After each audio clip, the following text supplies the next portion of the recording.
शायद आज का ये दिन, या इसको मैं क्या कहूं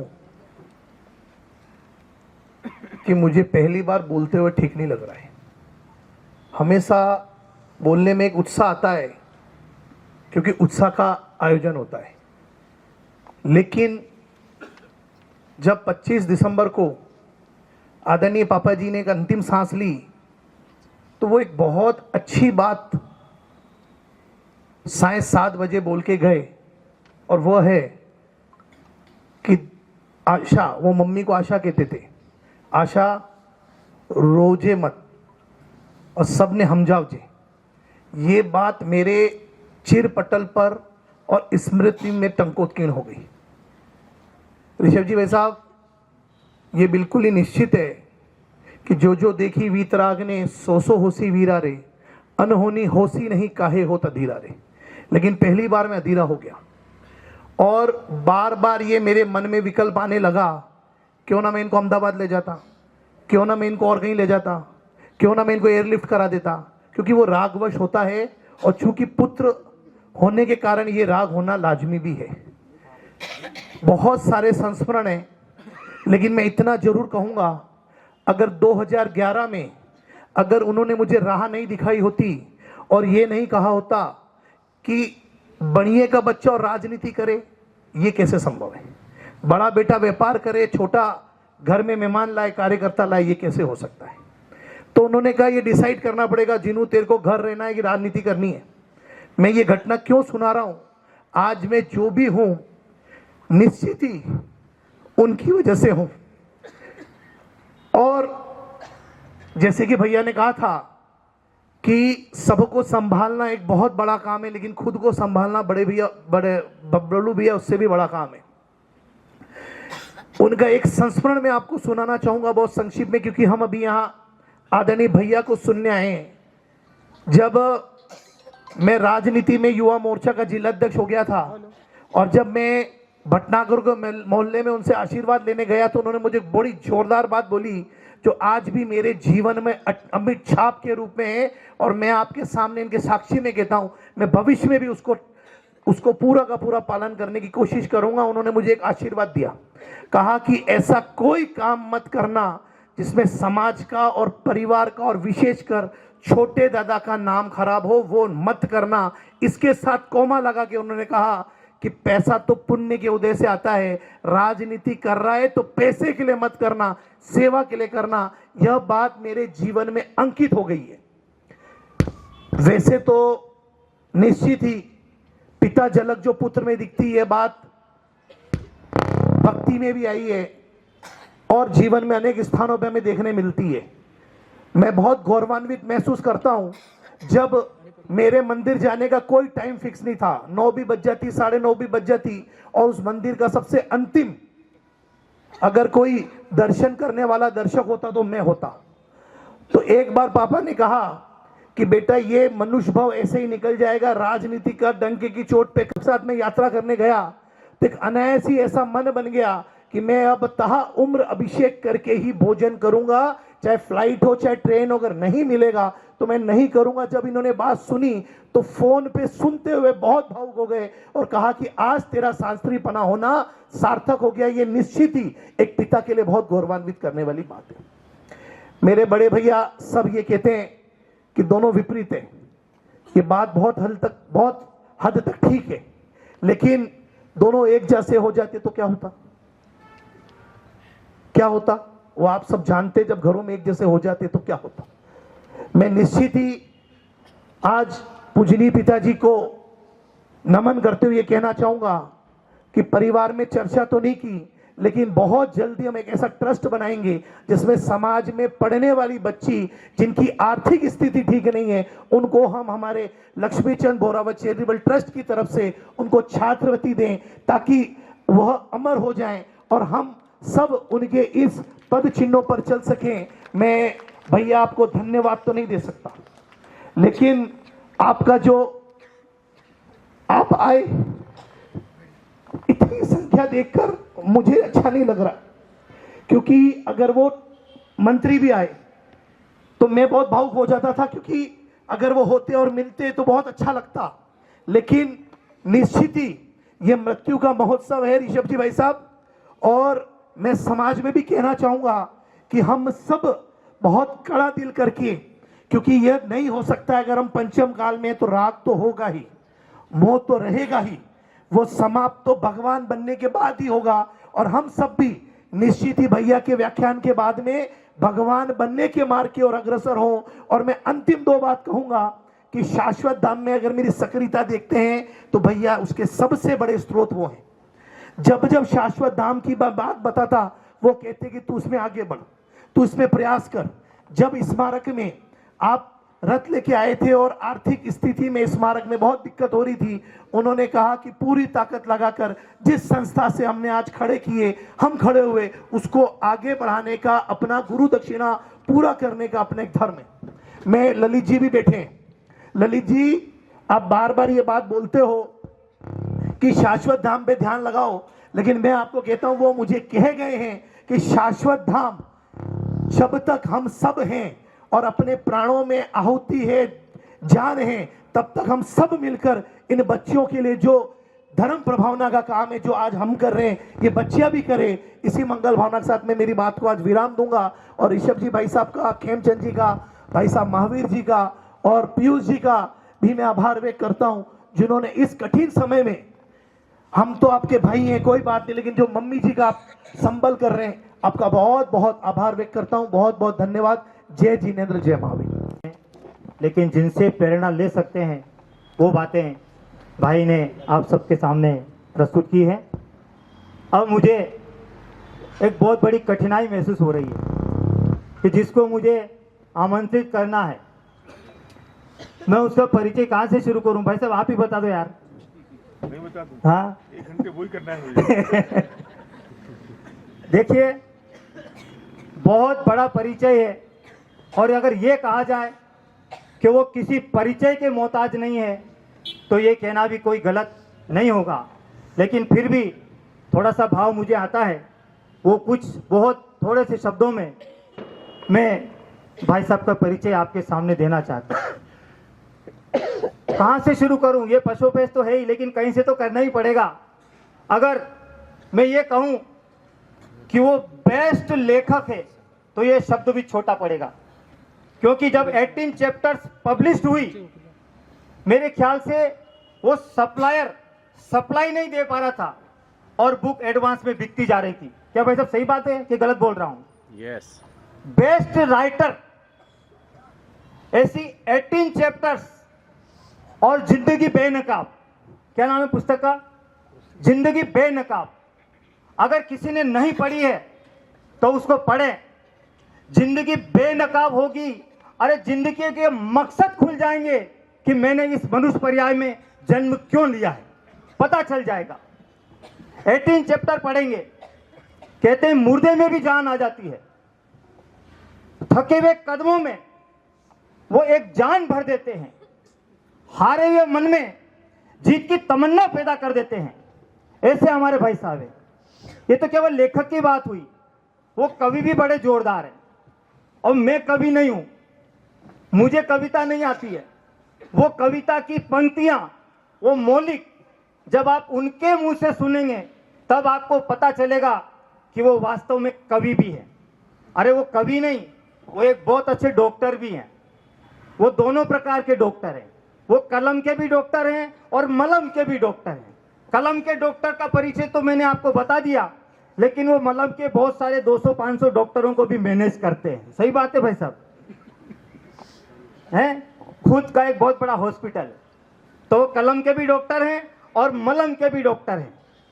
और अगर कॉर्पोरेट जगत में जाए, मुझे ये समझ में नहीं आ रहा था, कभी सूट बूट वाले 1-2-4 सज्जन अभी पांव छू करके गए, मैं उनको नहीं जानता। लेकिन अगर इस डायरेक्ट मार्केट सेलिंग को किसी ने नई ऊंचाइयां दी, किसी ने नया परिचय दिया, तो वो है एसपी भारिट। ये सब परिचय बहुत छोटे हैं, ये कुछ भी काम के नहीं है। लेकिन मैं एक परिचय और देना चाहता हूं, और वो परिचय ये है कि वो और हम एक ही बाप की संतान हैं। वो 1 और 1000, एक ऐसा पिता हुआ कि जिसने 1001 पुत्रों को जन्म दिया। आपकी समझ में नहीं आ रही होगी बात, आ गई? अरे छोटे दादा, बड़े दादा, रतन चंद जी भारी, हुकम चंद जी भारी, जिन्होंने एक पुत्र पैदा नहीं किया, जिन्होंने हजार पुत्र पैदा कर दिए, और वो वसीयत देकर के गए। लक्ष्मी चंद जी भी वसीयत देके गए संस्कारों की, और रतन चंद जी भारील और हुकम चंद जी भारील भी वसीयत देकर के गए। वो बस इतना सा फर्क है कि उनके हिस्से में ज्यादा आई, हमारे हिस्से में थोड़ी कम आई। अरे ऐसा ही है, वो जो ज्यादा आई ना, उस ज्यादा को आज हमें बांटने के लिए आए। तो मैं बहुत अधिक समय नहीं लेता हुआ आपके इंतजार की घड़ियों को अधिक लंबा नहीं करते हुए बस इन्हीं 4 पंक्तियों के द्वारा भाई साहब को आमंत्रित करना चाहता हूं। हम सबकी शुभकामनाएं हैं। आपको इंदिरा प्रियदर्शनी अवार्ड दिया गया है। आपको 2019 में मोस्ट ग्लोबल एडमायर्ड पर्सन का अवार्ड दिया गया है। आपको एजेटिका विश्वविद्यालय के द्वारा मानद डॉक्टरेट की उपाधि दी गई है।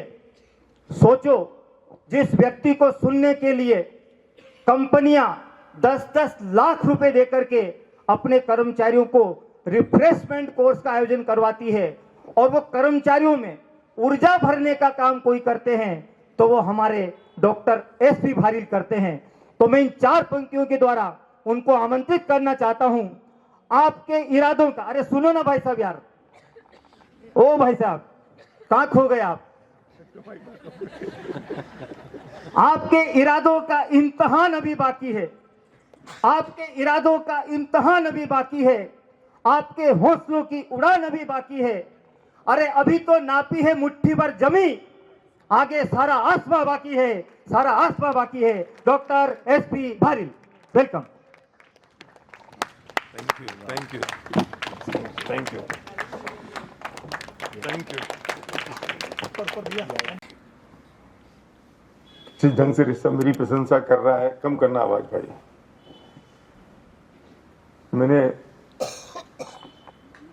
मेरी जो किताब है जिंदगी बेनकाब, उसमें मेरा पहला ही एक चैप्टर है, कहानी है मेरी शोक सभा। तो मैं सोच रहा था मेरी शोक सभा तो नहीं चल रही है कहीं, उसके बारे में तो बात करूंगा मैं, लेकिन thank you very much Rishabh. आज प्रसंग बाबूजी के को स्मरण करने का है। थोड़ा कम करना साउंड भाई। और आवाज नहीं आ रही, पीछे का स्पीकर तो अलग है ना? हाँ बढ़ा दिया। अब आ रही है? नहीं आ रही? आ रही है। नहीं है तो अब इशारा कर देना, पता चला मैं घंटे में बोला, पहुंची नहीं बात। तो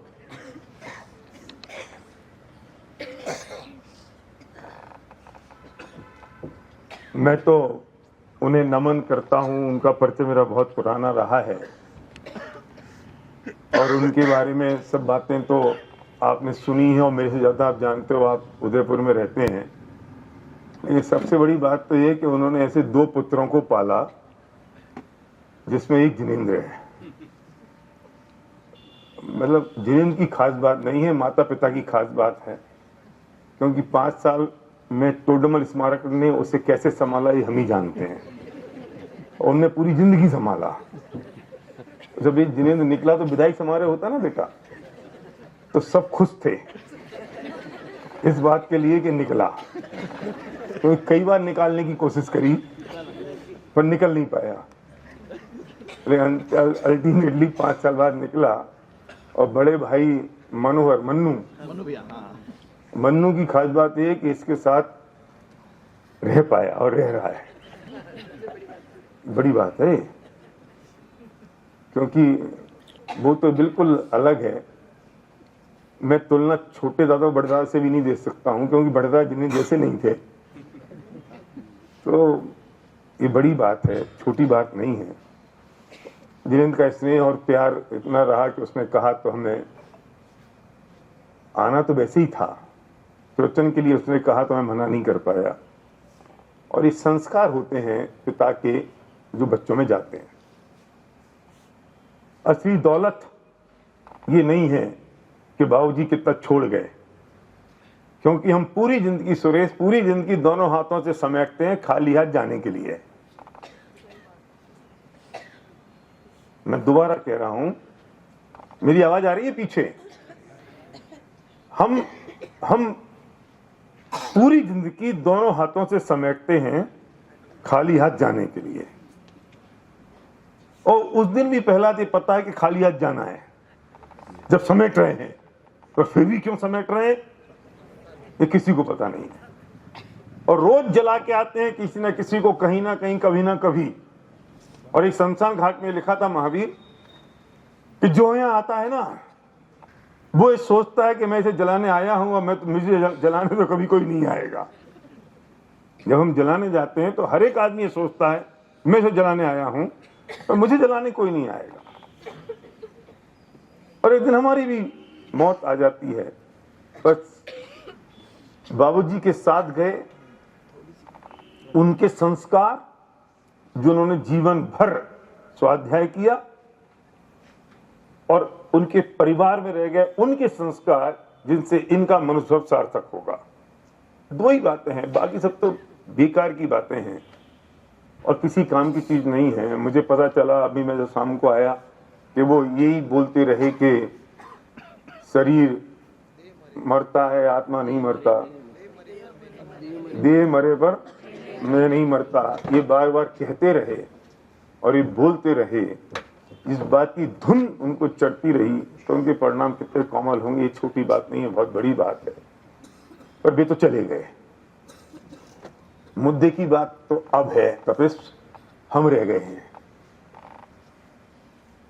मैं उनके गुणगान में और 1 घंटे बोलता रहूंगा, और मुझे पता है कि जब मेरी शोक सभा होगी तब भी कोई ना कोई मेरे बारे में अच्छे बोलेगा।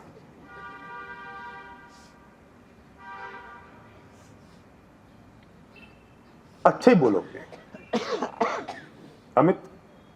तो मैंने उस किताब में लिखा है, उस कहानी में, कि मेरी शोक सभा हो रही है और मैं बिल्कुल पीछे बैठा हूं सिंघवी जी, और संचालक ने उस दिन ये कह दिया कि सिद्धार्थ प्रकाश जो मरे हैं ना, अब मैं जिन जिन व्यक्तियों को बुलाऊंगा उनको ये प्रतिज्ञा है कि वो उनके बारे में जैसा सोचते थे, वो जैसे थे वैसे ही बोले। और ये बात आईसीयू के समय उन्होंने मुझसे कही थी कि मेरी शोक सभा में ऐसा बुलवाना, और अगर किसी ने झूठ बोला तो आज रात भूत बन के वो उनके घर में आएंगे। और हिंदुस्तान में भूतों से डर सबको लगता है, क्योंकि बचपन से कहे दूध पी ले बेटा नहीं तो भूत आ जाएगा, खाना खा ले वरना भूत हवा आ जाएगा।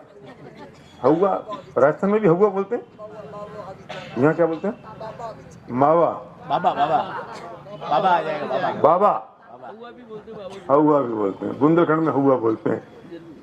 तो अब मैं पीछा बैठ के सुन रहा हूं, और यहाँ पे जो लोग बोल रहे हैं, वो जो बोल रहे हैं उससे मेरे शरीर के रोंगटे खड़े हो रहे हैं। और ये बात मैं अपनी कहानी सुना रहा हूं, पर कह रहा हूं मैं आपके बारे में, क्योंकि आपके बारे में बोल नहीं सकता, बुरा मान जाओगे। तो कोई आके बोलता है कि वो बहुत मक्का किस्म के आदमी थे, बोलते कुछ और थे, करते कुछ और थे, कहते कुछ और थे। कोई आके कह रहा है कि मायाचारी थे, कोई आके कह रहा है उन्हें अपने नाम की बहुत पड़ी रहती थी और इतनी नाम नाम नाम नाम नाम नाम के पीछे पड़े रहते थे। कोई आके कह रहा है कि चोटा किस्म के थे। सुन सकते हो कभी स्टेज से बात किसी के बारे में? लेकिन हम अंदर से जानते हैं कि हम कैसे हैं। कोई अंदर, कोई कहता है वो बहुत लालची किस्म के थे, कोई कहता है कि उनकी नजर अच्छी नहीं थी। और मैं पीछे पीछे बैठ के सोच रहा हूं कि मैंने तो कभी संचालक से कहा नहीं था कि मेरे बारे में अच्छा बुलवाना, सही बुलवाना, ये तो झूठ बोल गया।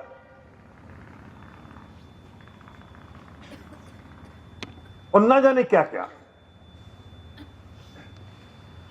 किसी ने कहा कि वो जैसे दिखते थे ना वैसे थे नहीं। ललित जी, ये मैं सुना रहा हूं मेरे बारे में।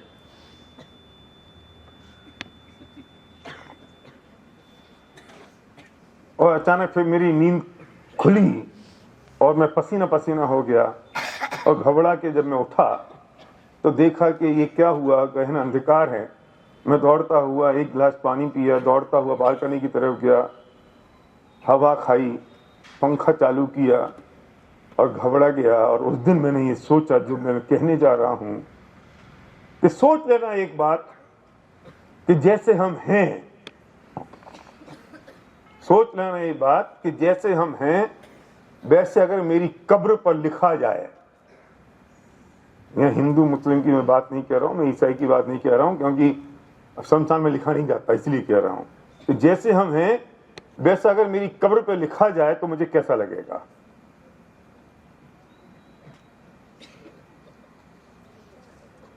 आज की रात के सोच लेना और अगर हिम्मत हो तो डायरी पे लिख लेना कि मैं कैसा हूं।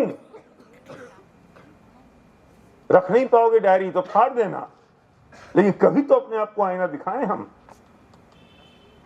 अगर मेरी कब्र पे लिखा जाए मैं कैसा हूं तो मुझे उसको देख के दुख होगा, खुशी होगी कि गर्व होगा,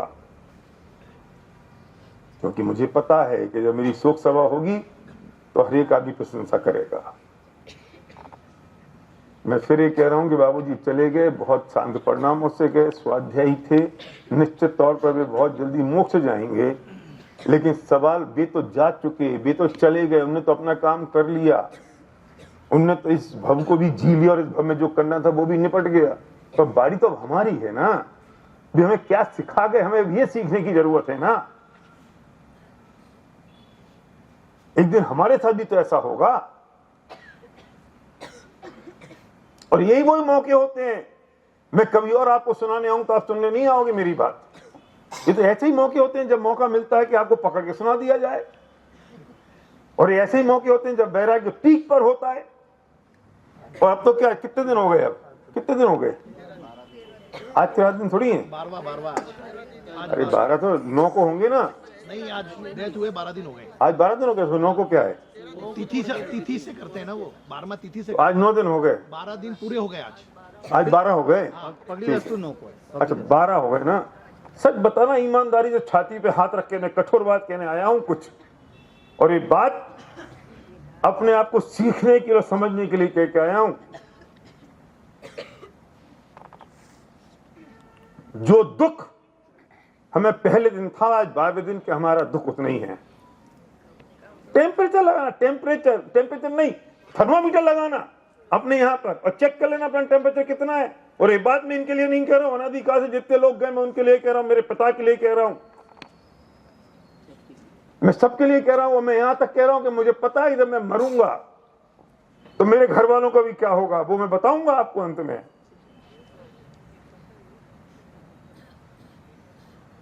तो फिर किस बात के लिए हो रहा है सब ये, और हम किसके लिए कर रहे हैं। 12वें दिन हमारा दुख डे बाय डे कम होता चला जा रहा है, और 3 हफ्ते बाद और 3 महीने बाद और 3 साल बाद तो हमारा क्या होगा। जिनके लिए मर रहे हैं, पट रहे हैं, लग रहे हैं, जुट रहे हैं, और ये मनुष्य भव, एक कीमती मनुष्य जिनके लिए शहीद कर रहे हैं, वे तो सब 3 दिन बाद, 3 हफ्ते बाद, 3 महीने बाद बिल्कुल वैसे के वैसे हो जाएंगे, और हम कहां जाएंगे। क्यों भाई साहब, सोचना तो पड़ेगा।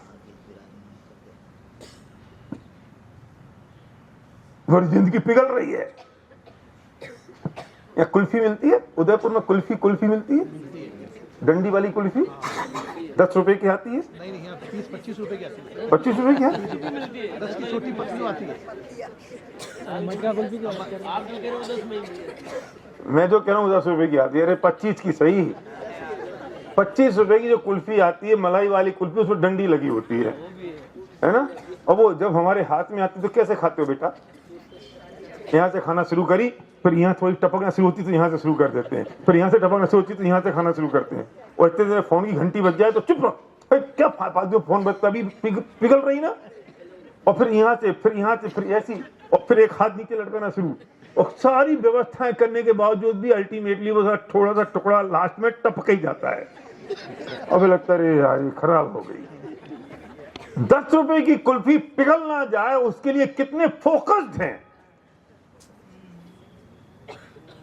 सेंस ऑफ अर्जेंसी कितनी है कि कोई फोन नहीं, कोई बातचीत नहीं, कोई ढीलापना नहीं, कुछ गड़बड़ ना हो जाए, कोई इधर उधर मत चले जाओ, ये खा लो टपक जाएगी, पिघल जाएगी।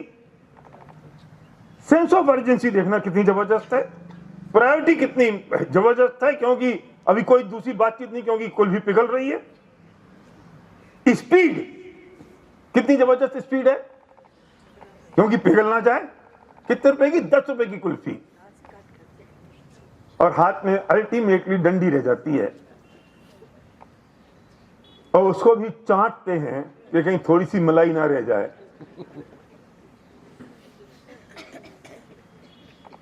लेकिन ये जिंदगी हर पल पिघल रही है। ये जिंदगी हर पल पिघल रही है। बाबूजी गए, उसके बाद 12 दिन पिघल गई। हर दिन पिघल रही है ये जिंदगी, और इसका हमें होश ही नहीं है, हमें मालूम ही नहीं है। और अल्टीमेटली जैसी उसकी लकड़ी हाथ में रह जाती है, तो अल्टीमेटली हमारे पास भी लकड़ी ही हाथ में रह जानी है, और लकड़ियों के बीच में हम जला दिए जाएंगे। और ना हमारे पास प्रायोरिटी है, हमें इस बात की प्रायोरिटी नहीं है कि हमें करना क्या है, ना हमें इस बात की प्रायोरिटी है हमारे पास कि मनुष्य मिला क्यों है, ना हमें ये सेंस ऑफ अर्जेंसी है कि करना क्या है, कितने जल्दी करना है ललित जी, कितनी स्पीड से करना है। 10 रुपए की कुल्फी के लिए सारे पैरामीटर हमारे पास हैं, सारे पैरामीटर है ना, सेंस ऑफ अर्जेंसी है, प्रायोरिटी है, स्पीड है। जिंदगी के लिए कुछ नहीं है। भगवान के मंदिर में इसलिए जाते हैं कि भगवान का स्वरूप देख के हमें ख्याल आ जाए कि उनका स्वरूप, मेरा स्वरूप भी उनके जैसा है। और आज बाबूजी के जाने की शोक सभा में अगर हम बैठे हैं, तो हमें यह ख्याल आना चाहिए कि ऐसी शोक सभा एक दिन हमारी भी हो जाएगी। लेकिन जब मैं ये बात कहता हूं तो लोग कहते हैं नहीं नहीं नहीं नहीं यार, ऐसी बातें क्यों कर रहे हो, घबराते हैं, डरते हैं ऐसी बातों को बोलने से। ये फैक्ट है। शुभ शुभ बोलो तो मरना शुभ हो गया।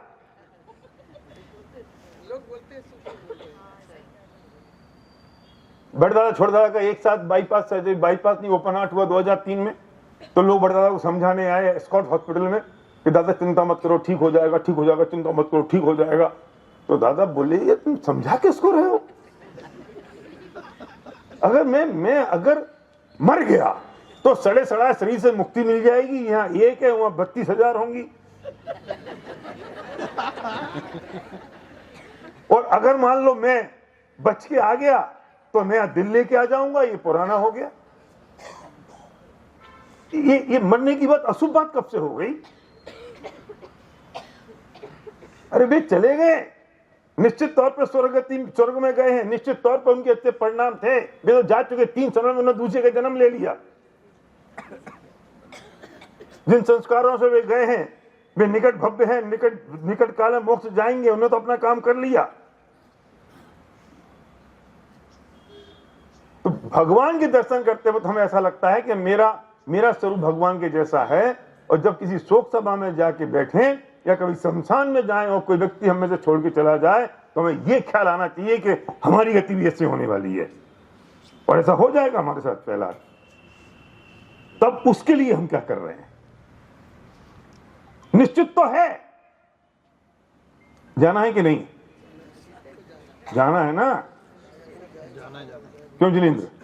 पक्का जाना है। कब जाना है? एक दिन।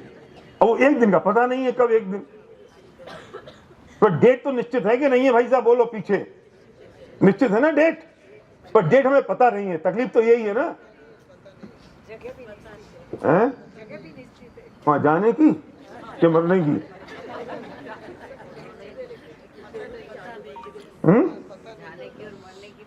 निश्चित हैं। और फिर हम कितने निश्चिंत हैं? वो सब निश्चित है, लेकिन हम कितने निश्चिंत हैं? फर्क ही नहीं पड़ रहा। अरे जिनकी जाने की डेट निश्चित होती है वे ऐसे नहीं होते हैं जैसे हम हैं। क्यों ललित जी बताओ?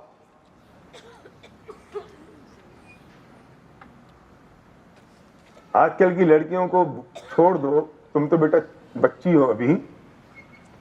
जब आज से 20 साल पहले की लड़कियों की जब शादी होनी होती थी ना, आपकी हुई होगी ना किरण जी, तो 5-7 दिन पहले से मुंह उतर जाता है।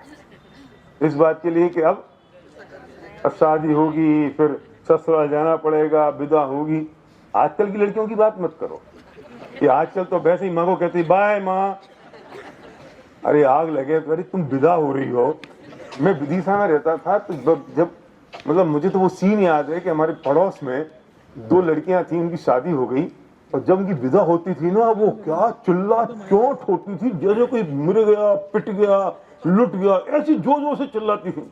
आप तो ऐसी वाली होगी ना, क्यों मैं बोलो, वैसी रोती थी ना बहुत आजकल की बेटियां। सीमा में और आप में फर्क देख लो। तो जिनको जाना होता है, ससुराल जाना होता है, तो इतना दुख होता है, इतनी परेशानी होती है, और हमें मनुष्य भव छोड़ के जाना है, हमें उससे असर ही नहीं है,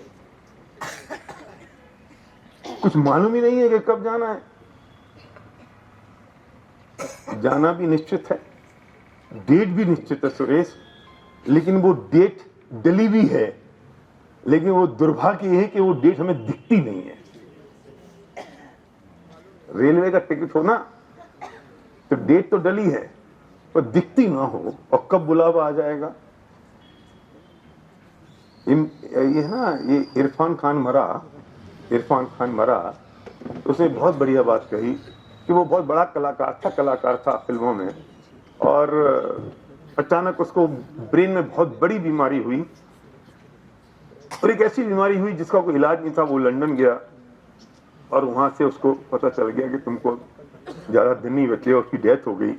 उसने एक बात कही उस वक्त, मैं तो बहुत खुशी खुशी ट्रेन में सफर कर रहा था, बड़ी भावुक बात है, मैं तो बहुत खुशी खुशी ट्रेन में सफर कर रहा था, लेकिन अचानक पीछे से कंडक्टर आया और उसने मेरे कंधे पर हाथ रख के कहा तुम्हारा स्टेशन आ गया है।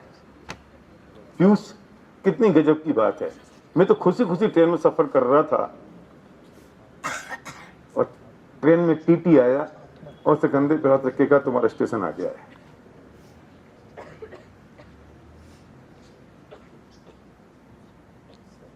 न जाने हमारी चलती हुई ट्रेन में कौन कब टीटी आके हमारे कंधे पे हाथ रख के कह देगा कि तुम्हारा स्टेशन आ गया है, और हमें मौका भी नहीं मिलने वाला, हमें इस बात का मौका भी मिलने वाला नहीं है कि हम उससे कहें जरा ठहर तो जाओ, जरा रुक तो जाओ, अभी थोड़ा सा और वक्त बाकी है। मैं सच कहता हूं, एक बात और कहता हूं, थोड़ी सी कठोर बात है यार, बात मत करो, सुन लो। अब मैं मूड में आ गया हूं जिन्हें, सुन लो मेरी बात। अगर अगले पल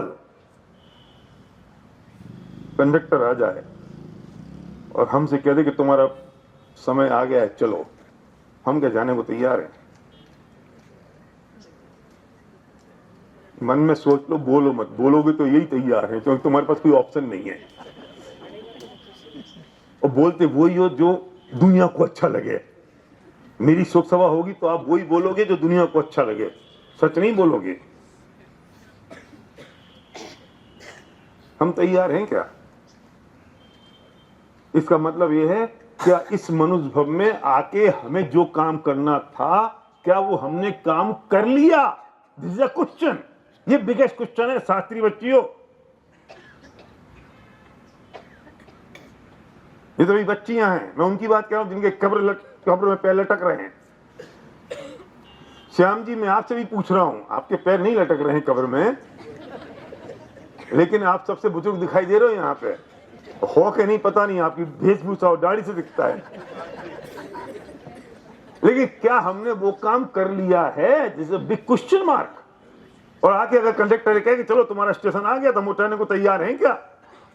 और मैं इस भाषा में भी कहता हूं, अनुभव सुनो, इस भाषा में भी इस बात को मैं कहता हूं कि हम आईसीयू के बेड पर लेटे हैं और चारों तरफ मॉनिटर लग रहे हैं, टिक टिक की आवाज आ रही है, और मेरे बेटे को डॉक्टर ये कहता है कि अब इन्हें वेंटिलेटर लगाना होगा, और ये बात मैंने सुन ली है। ये अलग बात है कि वेंटिलेटर लगता है कि नहीं लगता है, ये अलग बात है, और ये बात भी मैंने सुन ली है कि डॉक्टर ये कहता है कि बस हम अपना पूरा प्रयत्न कर रहे हैं। कोई डॉक्टर नहीं कहता कि मर जाएंगे, डॉक्टर इसी भाषा में बोलता है कि हम अपनी पूरी कोशिश कर रहे हैं और आगे भगवान की मर्जी। ये डॉक्टर कब बोलता है? जब उसको समझ में आ जाता है कि मेरी मर्जी से नहीं चल रहा है। कम बखत को ये नहीं पता कि अभी तक भी ऊपर वाले की मर्जी से ही चल रहा था। ऊपर वाले की मर्जी का मतलब कर्मत के अनुसार चल रहा था, क्योंकि अभी क्या बहुत सारे पंडित बैठे हैं कि शब्द पकड़ लेंगे और कल फिर व्हाट्सएप पे चल जाएगा सुधांशु प्रकाश ने बोला ऊपर वाले की मर्जी। इसलिए तो क्या कह रहा था मैं, हाँ, कि वो डॉक्टर कह रहा है कि अब ऊपर वाले की मर्जी पर होगा, और ये बात ही मेरे कान में पड़ गई है। अब मैं पूछता हूँ कि आईसीयू के बेड पर लेटे लेटे, और वो मैं नहीं हूं, आप सब हो, क्वेश्चन ये है कि उस वक्त मुझे रिग्रेट होगा या मैं सहज रह के खुश रहूंगा, या खुश रह के सहज रहूंगा? कब? जिन्हें सोचना, क्योंकि बेटा 12 तारीख के बाद तुम्हें सोचने का टाइम ही नहीं मिलेगा। ये तो अभी सोचवा लूं मैं जितना सोचवाना है तुमसे। इसमें कोई दो राय नहीं है कि जिन्हें पूरा समय यहाँ बैठ के और अपने परिणामों को शांत रखा हुआ है, इसमें कोई दो राय नहीं है। लेकिन मेरा प्रश्न फिर ये है कि हम आईसीयू के बेड पे होंगे और जब अंतिम जवाब आ गया होगा, उस वक्त मुझे इस जन्म पर रिग्रेट होगा या सेटिस्फेक्शन होगा? Satisfaction is the right word, खुशी इज नॉट राइट वर्ड।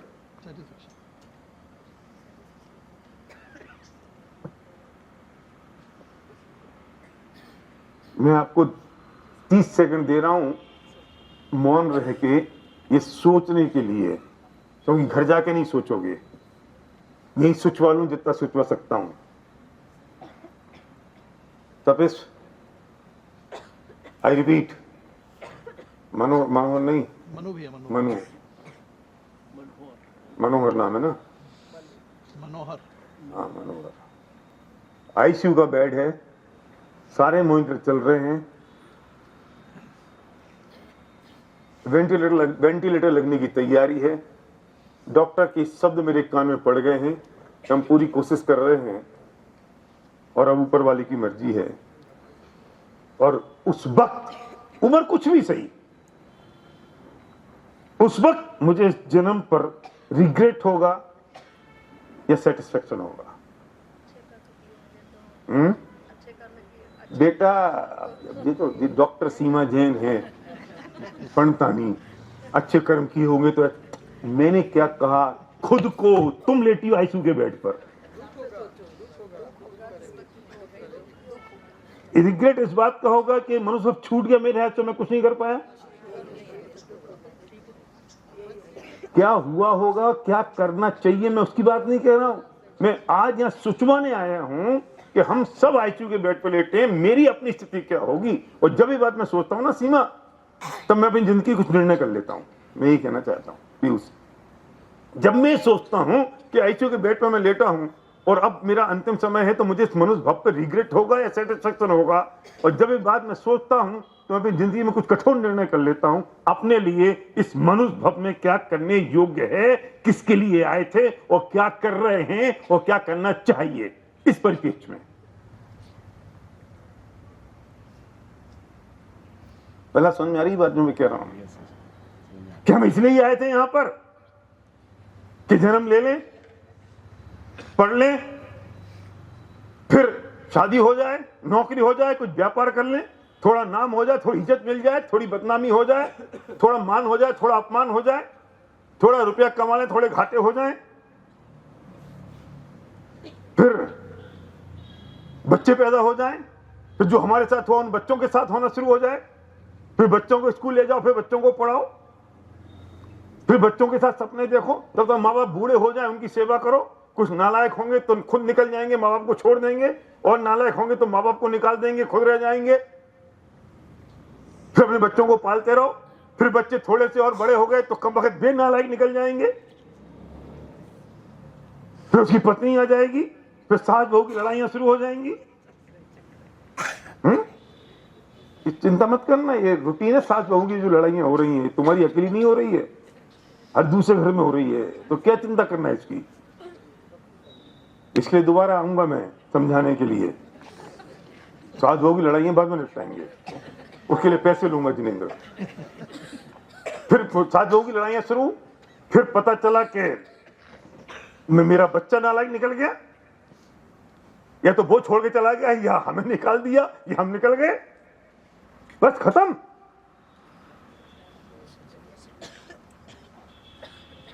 ये नापा किससे जाएगा कि कौन बड़ा आदमी कौन छोटा आदमी, ये इस बात से नापा जाएगा कि केंचन कि किसकी शोक सभा में कितने आदमी आए।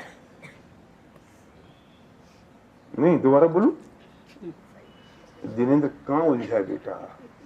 मैं 15-20 मिनट और बोलूंगा, सुन ले। नहीं, ये व्यवस्था इधर मुंह कर ले, छोड़ना। जो आगे आ गया, नहीं आ गया, नहीं आ गया। क्या करना है व्यवस्था पता मैं करूं। ये बात कौन बड़ा आदमी कौन छोटा आदमी, इसका निर्णय कैसे होगा? किसकी सुख सभा में कितने आए, इस बात से निर्णय होगा। सीएम अगर अपनी कुर्सी पे जाए तो उसी सुख सभा में ज्यादा आएंगे, और भूतपूर्व हो जाए तो कम आएंगे। और अगर उसका बेटा किरण जी सीएम का दावेदार हो तो और ज्यादा आएंगे, क्योंकि कोई ना जो मर गया है उसके लिए नहीं आता है, लोग तो उसके लिए आता है। लोग तो उसके लिए आते हैं कि मेरी गिनती कौन कर रहा है। कितनी स्वार्थी दुनिया है महावीर। ये बात समझनी पड़ेगी कि नहीं, कोई और नहीं कहेगा मुंह पे, ये बात मैं ही कह पाऊंगा। और मैं भी सुनो, माइक पे ही कह सकता हूं, नीचे उतर के मैं भी नहीं कह सकता। तुम बुरा मान जाओगे या मेरी पिटाई कर दोगे। ये सब कौन बड़ा है कौन छोटा है, इस बात से नापोगे कि शोक सभा में कितने लोग आए। और जो शोक सभा में लोग आए हैं वे उसके लिए नहीं आए, जो चला गया वो उसके लिए आए कि गिनती कौन कर रहा है। जितने लोग अस्पताल में मिलने जाते हैं ना मुझ सहित, ये इसलिए नहीं जाते हैं कि जो बीमार है उससे पूछ रहे दर्द तकलीफ, ये उसमें जाते हैं। अरे मुझे उदयपुर का तो पता नहीं, हमारे यहाँ तो पता है क्या होता है। जब टीए की बैठक होती है ना तो उदयपुर में कैसे होती है पता नहीं है। तो जेंट्स में तो वो पुरुष खड़े हो जाते हैं और सब हाथ जोड़ जोड़ के चले जाते हैं, तो सबकी हाजिरी लग जाती है। उसको बोलते ही रामा श्यामा है। हमारे यहाँ उठवड़े में होता है। हमारे यहाँ पे उठवड़े में होता है। अब तुम अपनी मत बताओ, नहीं तो गड़बड़ हो जाएगी, मैं बोल नहीं पाऊंगा। अभी हमारी सुन तो लो। अब जो महिलाओं की होती है उसमें कोई सिस्टम नहीं है, तो बेचारी वो महिला जिसका कोई गया है अपना, वो दुखी होती है। फिर वो भले वैसे सलवार सूट जीन्स टॉप और स्कर्ट पहने, लेकिन ऐसे टाइम पे तो साड़ी पहनती है, भले पहनना आए चाहे ना आए। अब वो साड़ी पहनती है तो फिर मुंह भी थोड़ा सा ढकती है यहाँ तक। तो महिलाएं पकड़ पकड़ के हिला हिला के उसका मुंह ऊंचा कर करके, हमें देख लो, हमें देख लो, हमें देख लो। ये कहती नहीं है हमें देख लो। और ये बहुत दुख हो रहा है, बहुत दुख हो रहा है, बहुत तकलीफ हो रही है, बहुत। अरे अरे चले गए वो। और जब तक वो तुम्हें देख ना ले तब तक उसको हिला हिला के, यहाँ ऐसे होता है। ऐसा नहीं होता है। कोई बात नहीं, हमारे यहाँ होता है। ये तो मैंने कहा सब जगह होता है। सवाल इस बात का नहीं है, मेरा पर्पज उस किसी प्रथा कुप्रथा अच्छी प्रथा बुरी प्रथा का नहीं है। मेरा पर्पज ये है कि जो आया है वो किसी के गम के लिए नहीं आया है, अपनी हाजिरी लगवाने के लिए।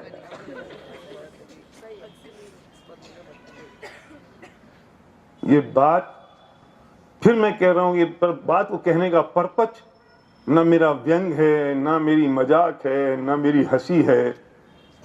इस बात का पर्पज सिर्फ इस वैराग्य की ओर ले जाना है कि हमें जब हमारी डेथ होगी, हमारी जब मृत्यु होगी, तो मत सोचना कि लोग मुझसे प्रेम करते इसलिए आए हैं। लोग इसलिए आएंगे कि जो मेरे पीछे बैठा है उससे उसका क्या स्वार्थ है। तो ये मेरा मनोभाव किसमें बर्बाद हो रहा है। मुद्दा इस बात का है कि कहां छूटा जा रहा है, कहां निकल रहा है, प्रतिपल हर क्षण हर पल। और सारी जिंदगी की समस्याएं कितनी सी जिन जिनकी समस्या में उलझे और मनोभाव को हम निपटा रहे हैं। तपिश कितनी है जिंदगी की समस्याएं, कितनी है।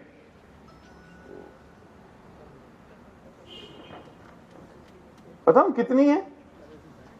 देखो ये क्या लिखा है, लक्ष्मी चंद जी भोरावत, जन्म तिथि 1944, और ये डैश लिखा है खड़ा, खड़ा होगा डैश या आड़ा होगा, और देह वियोग 2025। ये आड़े डैश के बराबर है जिंदगी की सारी समस्याएं। बाबूजी की जिंदगी की समस्याएं यहां शुरू हुई और यहां खत्म हो गई, और दोनों के बीच में क्या है, एक डैश।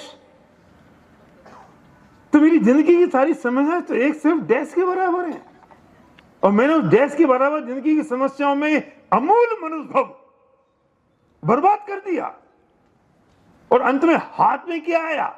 इनकी जिंदगी में कम चैलेंजेस थे, आपकी जिंदगी में कम चैलेंजेस थे, और बर्बाद क्या हो रहा है? वो मनुष्य भाव बर्बाद हो रहा है जिसमें मुक्ति का मार्ग शुरू हो सकता है। वो मनुष्य भाव, इसमें हम तिलांजलि दे रहे हैं जिसमें अनंत सुखी होने का मार्ग शुरू हो सकता है। उस मनुष्य भाव को हम तिलांजलि दे रहे हैं जिसमें हम सिद्धों की श्रेणी में जा सकते हैं, और ये यहीं से शुरू हो सकता है, बस कोई और रास्ता नहीं है। और उलझे किसमें है? इस आड़े डैश के बराबर। अरे क्या ये सब मिल गया तो भी क्या, और ये सब छूट भी गया तो भी क्या? क्या मिल जाएगा, क्या कर लेंगे, और क्या हाथ में आ जाएगा? पूरी जिंदगी इतनी सी तो है।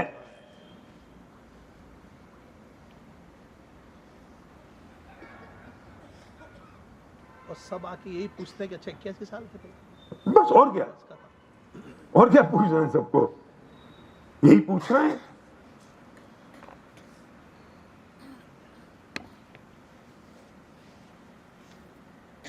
चलो एक काम करते हैं, हम सब हवाई जहाज में बैठे हैं और हमारा हवाई जहाज 32,000 फुट की ऊंचाई पे उड़ रहा है। मेरे साथ चलना, जहां मैं ले जाना चाहता हूं आपको, और जब तक ये बात पूरी ना करूं तब तक कोई उठना नहीं, कोई उठ ही नहीं रहा कोई, लेकिन ये बात में बीच में उठ जाओगे तो गड़बड़ हो जाएगी।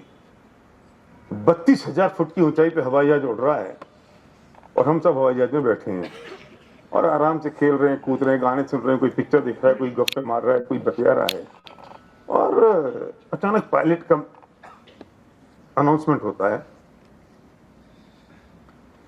आई एम सॉरी टू से, मुझे बहुत दुख है कहते हुए कि अब हमारे जहाज में पेट्रोल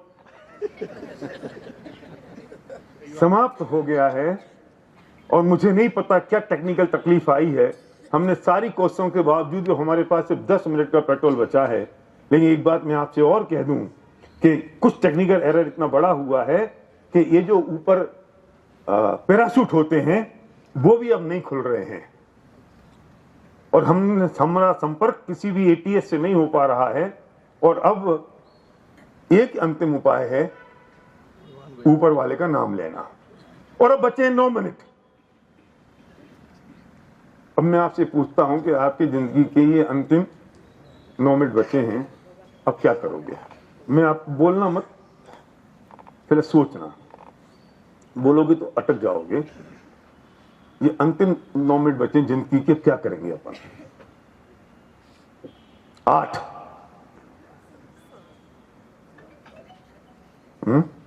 नमो का मंत्र पढ़ेंगे, नमो का मंत्र पढ़ेंगे, और कुछ तो कोसेंगे, कुछ तो कोसेंगे, कोसेंगे, कुछ कोसेंगे। किसको? मैनेजमेंट को, मैनेजमेंट को। क्या हो जाएगा? कोसेंगे, बता रहे जो क्या करेंगे वो। क्या अखबार में आएगा जिन्हें शास्त्री ने बताया? तो अब चलेगा नहीं, 8 मिनट बचे अब तो। अंतिम बार तो और निपटा जाओ। मोबाइल भी नहीं चलेगा, क्या करेंगे? क्या करोगे? बोलो क्या करोगे? पहला 7 मिनट हम सब बैठे उस जहाज में, कल्पना करना वो सीन याद करना जब हवा जब जब जब अहमदाबाद से जब प्लेन उड़ा था तो उनको तो शायद 2 मिनट भी नहीं मिले। Air India 2 minute, air India 2 minute, 1 minute मिला उनके पास, तो सोचने का समय भी नहीं बचा कि अब 1 मिनट बचा है। तो वो पिक्चर बहुत वायरल हुई थी कि एक आदमी अपने परिवार के साथ फोटो ले रहा था, वो सेल्फी हुई थी ना वायरल। कहां गई वो? कहां हुआ क्या? मैं पूछता हूं कि अब बचे 6 मिनट, क्या करोगे बोलो? आ जाओ इधर पास में आओ। 6 मिनट बचे हैं। यस, उस समय सोचेंगे कि क्या जिंदगी में रियली क्या पाया, क्या कर दें, बच्चे क्या करेंगे, बीबी क्या करेगी, मम्मी पापा का उनका क्या होगा, मेरी जान कैसे बचेगी। 5 मिनट बचे हैं तो सोचने से होगा क्या? होगा कुछ नहीं, बस सोच रहा है भाई, सोच रहा है, तो सोच ही रहा है, सोचो तो सही। देखो भैया ऐसा है, अपने जैसे फ्लाइट में चढ़ना ही नहीं, जल लफड़ा हो जाए। ये तुमको पता कैसे चलेगा? ये पता चल जाएगा इंट्यूशन से। इतनी माथा पूरी कौन करे यार भैया। कोई बात नहीं जिनेंद्र, ऐसा है कि बेटा मेरे पास तो उदाहरण है, मैं फ्लाइट जगह कार का बोल दूंगा। बचे तो जिंदगी के वही 10 मिनट।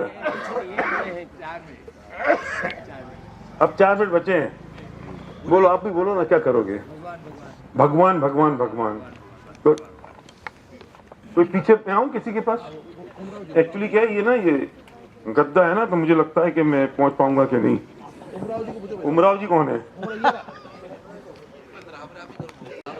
सब अपने अपने हिसाब से। जिनेंद्र साथी अपनी बाइक देगा अखबार में, भाई साहब थप्पड़ मार देंगे उसको। सर आप प्रभु स्मरण करेंगे, कोई सोचना बंद कर देगा, सोचने समझने शक्ति खत्म हो जाएगी। बोलो भाई साहब। ये समझूंगा कि आत्मा मरती नहीं है, एक दिन शरीर का विच्छेद होने वाला और कुछ भी नहीं होने वाला। ये काम सही। नहीं, बहुत बढ़िया। अब मैं एक ही बात कहना चाहता हूँ, बहुत बढ़िया बोला जिसने जो बोला वो बहुत बढ़िया बोला, परफेक्ट बोला। पर मेरा एक ही यहाँ क्वेश्चन है और एक ही मेरा कहना, जो भी आपने बोला बढ़िया बोला। मैं यहाँ ये कहने नहीं आया हूँ चाहिए, मेरा कहना ये है, अंतिम 10 मिनट बचे हैं, आप जो सोचना चाहते हो, क्या इसके लिए सीरियस हो?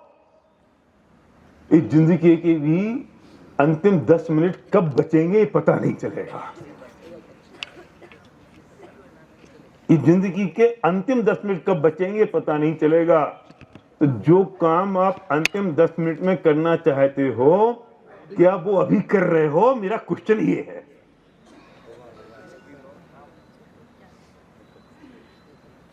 ये काम हम तभी करेंगे जब अंतिम 10 मिनट बचेंगे।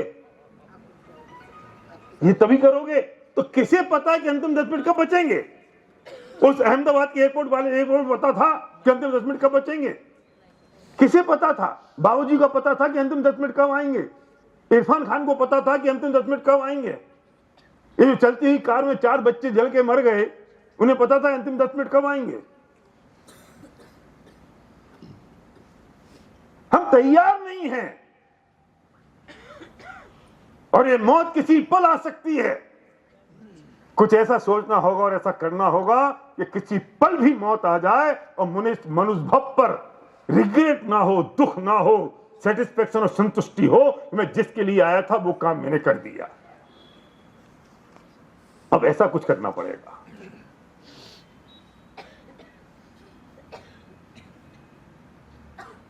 महावीर, अब ऐसा कुछ करना पड़ेगा, वरना बहुत बड़े अपराधी होंगे हम। मैं उनकी बात नहीं कहता हूं कि जिन्हें तत्व ज्ञान नहीं मिला, मैं उनकी बात नहीं कहता हूं जिनके पास ये मार्ग नहीं है।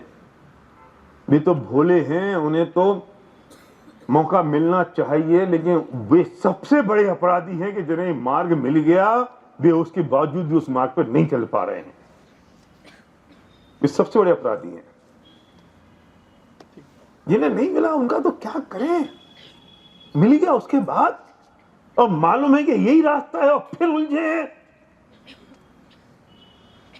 और ये कब कंडक्टर आके कह देगा कि चलो तुम्हारा स्टेशन आ गया है? कब कह देगा पता है? नहीं पता। और हम जीते ऐसे हैं जैसे कभी मरेंगे नहीं, और मरते ऐसे हैं जैसे दोबारा कभी जिएंगे ही नहीं। हम ऐसे नहीं कि मरेंगे नहीं, कभी अमर होके आए हैं। और जब मरता है कोई व्यक्ति तो ऐसे मरता है जैसे अब कभी नहीं। अरे 3 समय के बाद तुम जन्म ले लोगे दूसरी पर्याय में, किसकी बात कर रहे हो कि दोबारा जिएंगे नहीं? जवानी के दिन बहुत ज्यादा होते हैं, जवानी के साल ज्यादा होते हैं, पर दिन बहुत छोटे होते हैं। जवानी के साल ज्यादा होते हैं और दिन छोटे होते हैं। बुढ़ापे के साल बहुत छोटे होते हैं लेकिन दिन बहुत बड़े होते हैं। जवानी होती है ना 16 साल से शुरू हो जाती है और चलती है 60 साल तक, तो साल तो बहुत ज्यादा है और दिन कैसे निकलता है, सुबह कब हुई शाम कब हुई पता ही नहीं चला, पूरी जिंदगी तमाम हो गई। और बुढ़ापा 10-12 साल का होता है, 60 साल शुरू होता है, ज्यादा से ज्यादा 15 साल 20 साल, और दिन इतने लंबे होते हैं। एक रात ये विचार आया मुझे कि मेरी मौत हो गई। और ये विचार कब आया कि मैं जब अपने नए घर में आया ना अनुभव, मैं पूरी जिंदगी कपड़े बदल बदल कर जीता रहा और एक ही कपड़े में लोग मुझे ले गए कंधे बदल बदल कर। पूरी जिंदगी मैं जीता रहा कपड़े बदल बदल कर और फिर एक ही कपड़े में लोग मुझे ले गए कंधा बदल बदल कर।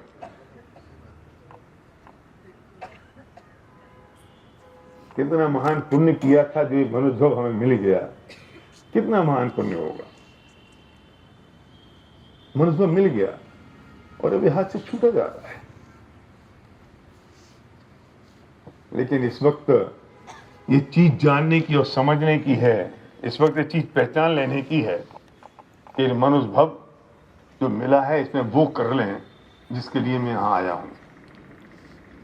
करना है उस काम को अभी कर लेना चाहिए, और कल होगा कि नहीं होगा ये पता नहीं है। कि मैं पूरी जिंदगी नहीं असलियत में कि मैं मर गया। ये जो बच्चे हैं ना ये सब व्यवस्थाओं में लग गए। पीयूष आ गया, अनुभव आ गया, जिनेंद्र को फोन कर दिया, मैं बोला भाई साहब अच्छा ऐसा हो गया, मैं भी आता हूँ। अब उसको आने में 6 घंटे तो लगेंगे ना, लेकिन तब तक तो कहाँ रखना है। मैं तो बाबूजी से और सीख गया 48 मिनट में निपटा देना, गैस में निपटा देना। नहीं तो जीप पड़ जाते हैं। पहला वो जो तुम कभी ना कान में नाक में रुई लगाते हैं, कान में रुई लगाते हैं, क्यों? अगर नहीं लगाओगे ना तो इतने जीव होते हैं वे सब बाहर निकलना शुरू हो जाते हैं, बॉडी भारी हो जाती है, जीव अनंत जीव हो जाते हैं। फिर जलाओगे तो उनकी हिंसा होगी। तो जो साधु संत होते हैं, इस तरह की प्रवृत्ति के लोग होते हैं, वो कहते हैं कि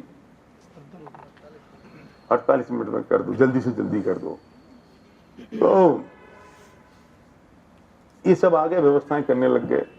सर्वज्ञ आ गया, संध्या रोने लगी, बच्चे रोने लगे, सिद्धि चरी रोने लगी, ये सब रोने वाले आ गए और बाहर वाले आने लगे।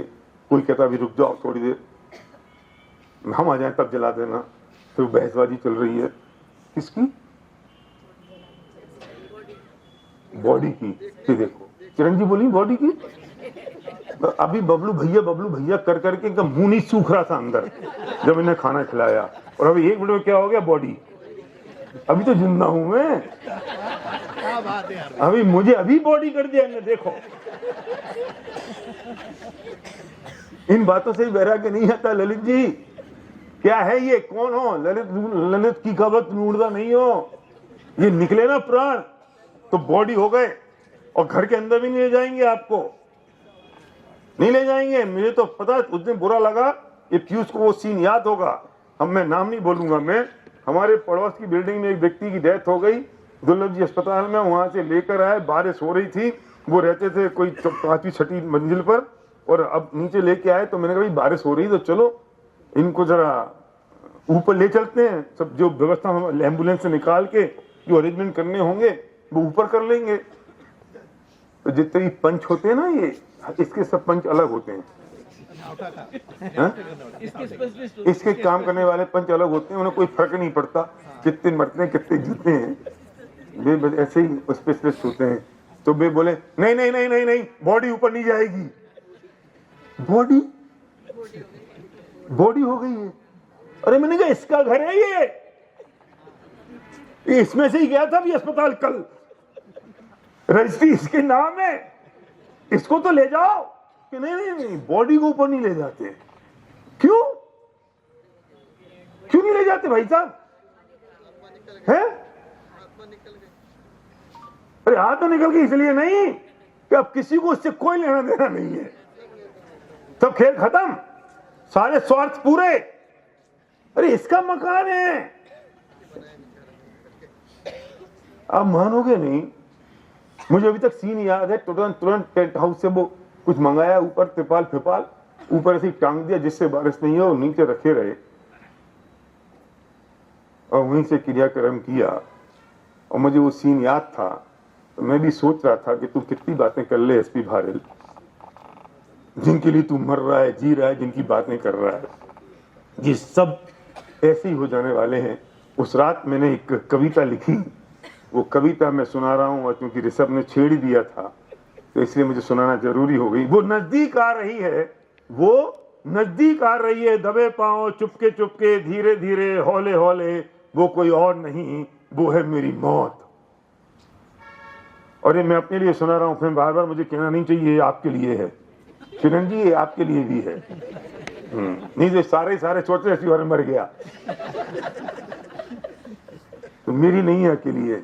वो नजदीक आ रही है, दबे पांव, धीरे धीरे, हौले हौले, कोई और नहीं है, वो है मेरी मौत। वो पल पल प्रति पल नजदीक आ रही है, सर पर मंडरा रही है, हर पल आ रही है।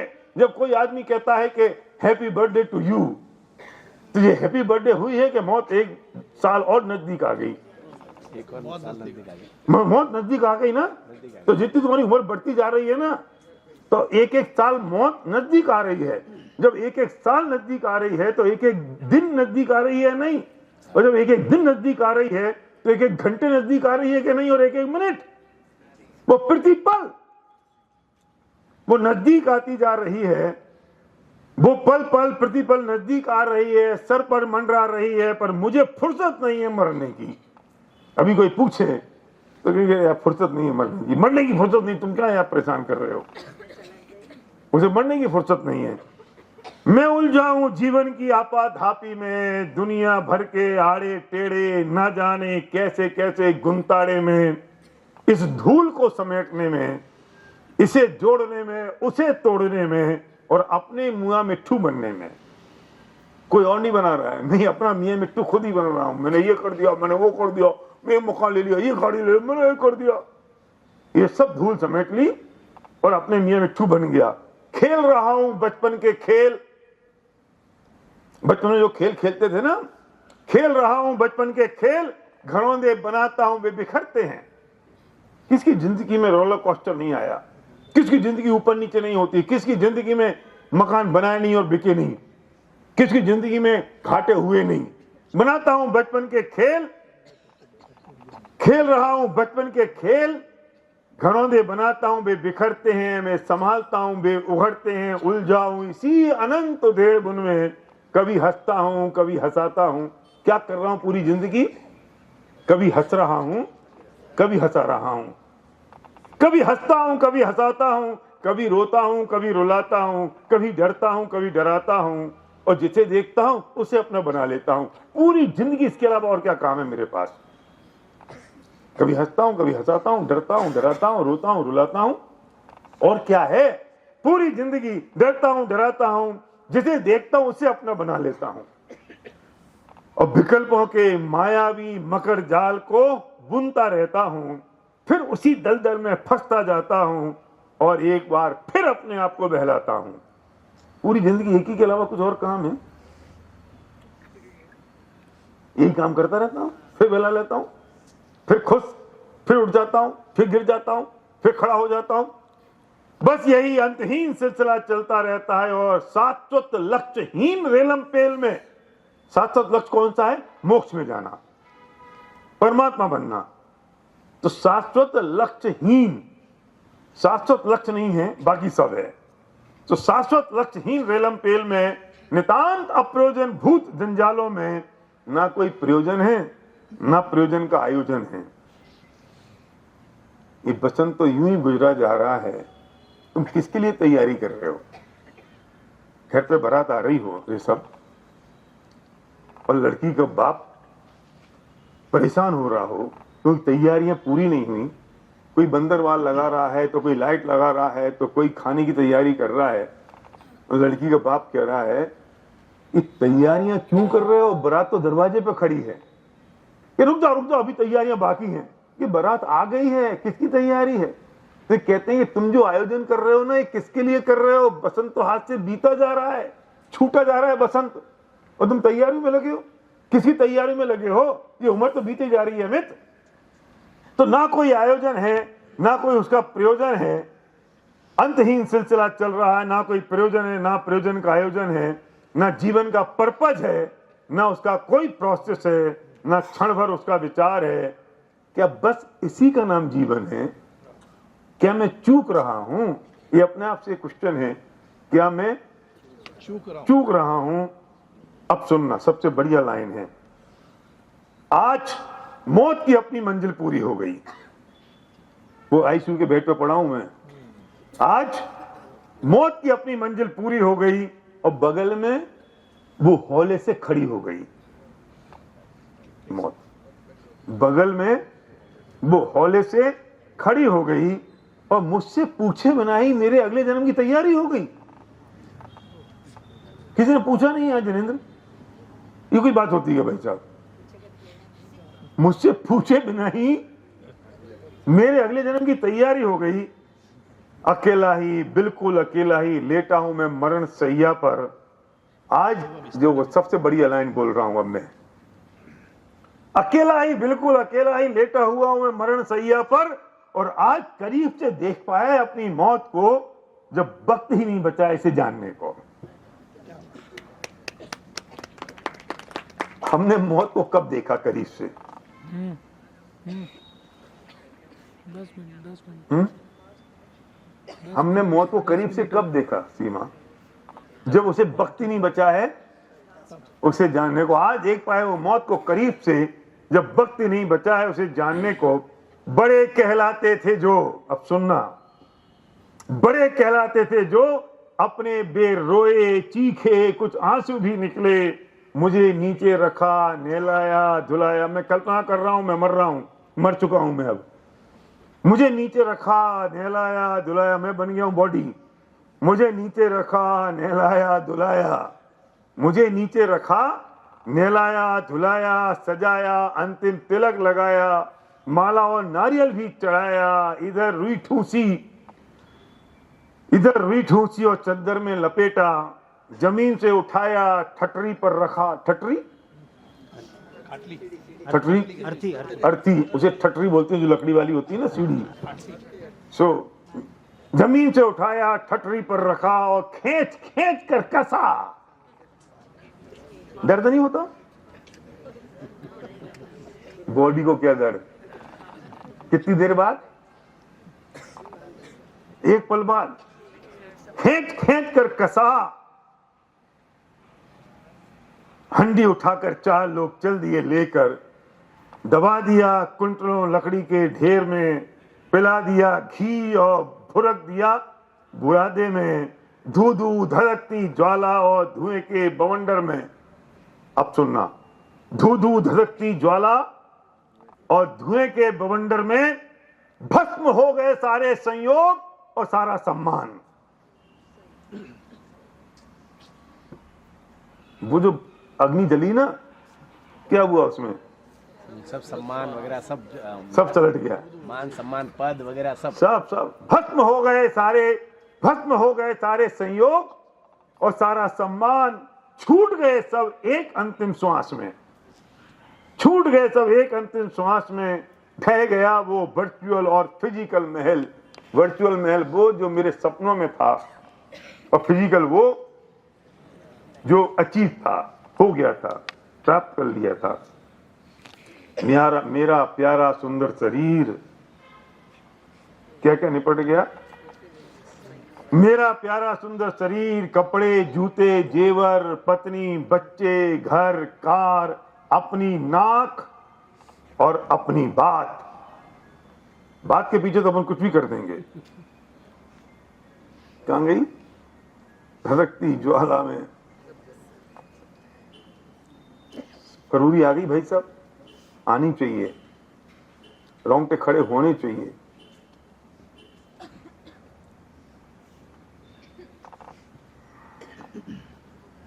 मेरा प्यारा सुंदर शरीर, कपड़े, जूते, जेवर, पत्नी, बच्चे, घर, कार, अपनी नाक और अपनी बात, पाई पाई बचाई दौलत, पल पल संभाला अहम। चित्त हो गई चिंताएं और तैयार योजनाएं, सब कुछ पल भर में छूट गया और सब यहीं का यहीं ज्यों का त्यों धरा रह गया। धरा रह गया सारा मकर जाल, धरा रह गया सारा मकर जाल, जिनके लिए झोंक दिया था। अब सुनना, सबसे बढ़िया शब्द है ये, तत्वज्ञानी लोग सुन लें। जिसके लिए झोंक दिया था, जिसके लिए झोंक दिया था, ये गेम चेंजर, बमुश्किल मिलने वाला मनुष्य जन्म। क्या बात, ये मनुष्य जन्म गेम चेंजर है भाई। सही बात। क्यों महावीर? कि यहां से उठे तो मोक्ष जाओगे और यहां से गिरे तो निगुज जाओगे। हाँ, क्या बात, सही बात। मनुष्य को गेम चेंजर। और ये कौन सा गेम चेंजर है पता है? वो जो वर्ल्ड कप था ना, तो वो सूर्य कुमार यादव था ना, तो उसने वो एक कैच पकड़ा, फिर अंदर, फिर बाहर, फिर हाथ में कैच, फिर उछाल दिया, याद है? और वहां से वर्ल्ड कप हम जीत गए। तो अगले दिन अखबार की हेडलाइन थी, सूर्य कुमार यादव बने गेम चेंजर। वो हार चुके थे, अखबार की हेडलाइन जा चुकी थी कि हिंदुस्तान हार गया, रोका वो अखबार रोका, ओके, तो क्योंकि वो गेम चेंजर था। Game changer. तो ये गेम चेंजर मनुष्य भाव तुम्हें और हमें मिला है जिन्नू। कौन सा मनुष्य भाव है ये? Game changer. यहां से उठे तो मोक्ष जाएंगे और गिरे तो निकल जाएंगे। धरा रह गया सारा मकर जाल, जिनके लिए झोंक दिया था ये गेम चेंजर, बमुश्किल मिलने वाला मनुष्य जन्म। अब सुनो, बेसब रोए घंटे 3। कौन? मेरे बच्चे, सर्वज्ञ परिवार नहीं, मैं तो नाम लेके बोल रहा हूं। परिवार रह के तो फिर आपको ऐसा लगता है पड़ोसी की बात कर रहे हैं।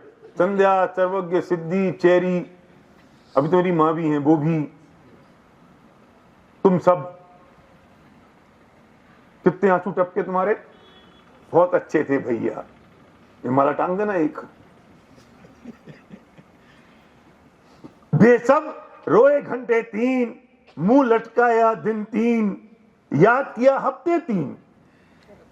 रोए तो 3 घंटे, मुंह लटकाया 3 दिन और 3 हफ्ते याद किया। जबान पर रहे महीने 3। दोस्त तू सलट गया सिर्फ 3 में। बेसब रोए घंटे 3, मुंह लटकाया दिन 3, याद किया हफ्ते 3, जवान पर रहे महीने 3, दोस्त तू सलट गया सिर्फ 3 में। ना कोई चला तेरे साथ, ना कुछ चला तेरे साथ। कोई का मतलब कोई व्यक्ति, और कुछ का मतलब कोई संयोग। ना कोई चला तेरे साथ, ना कुछ चला तेरे साथ, ना कोई चला मेरे साथ। ये मेरी बात हो रही है। ना कोई चला मेरे साथ, ना कुछ चला मेरे साथ, पर कुछ तो आया है मेरे साथ।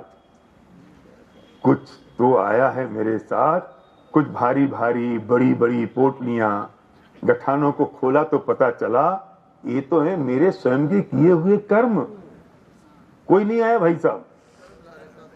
भाई क्या नाम बताया तुमने भाई साहब को? उमराव जी। कोई नहीं आया, पर कुछ तो आया है। और क्या आया? कि मेरी खुद के किए हुए दे गए साथ में। वे बहुत वफादार हैं। क्या बात, वफादार।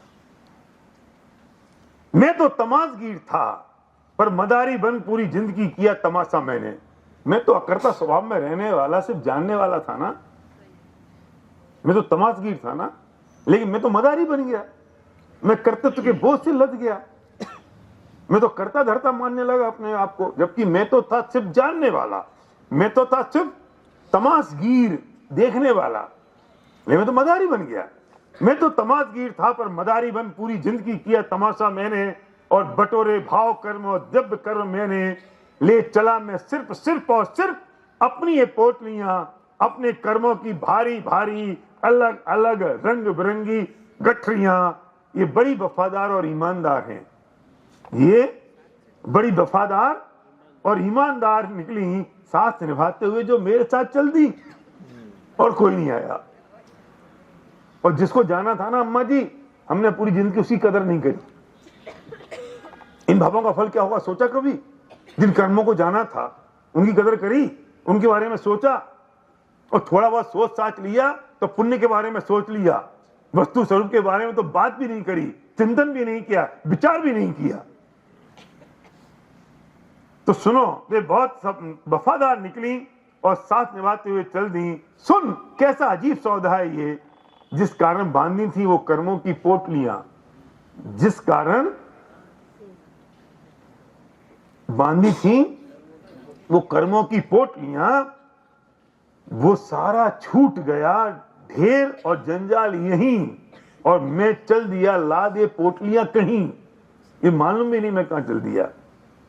इन पोटलियों को लेके नरक गया, तिरंज गया, कहां गया, ता उम्र में भ्रम में जीता रहा, अपने आप से ही ठगाता रहा, और फ्री फंड में ही अनमोल मनुष्य जन्म यूं ही हाथ से निकल गया। अरे ये क्या हुआ, मैं तो चूक गया। कब लिख के आया हूं मैं ये बात? लास्ट मोमेंट पे, जब मैं अब मैं आ गया हूं कहां पर? आईसीयू के बेड पर। ये क्या हो गया, मैं तो चूक गया। आज समझ आया है, अब मैं आईसीयू के बेड पर हूं, नींद खुल गई ना, कि आज समझ में आया है कि मेरा पूरा जीवन पिघल गया। जिस कमाने और बचाने में वो तनिक भी काम नहीं आया, और जो काम आना था न उन भावों को देखा, न विकल्पों को रोका, न कसायों को रोंदा, न पापों से डरा, न आपा पर को जाना, न गुरु की मानी न सुनी।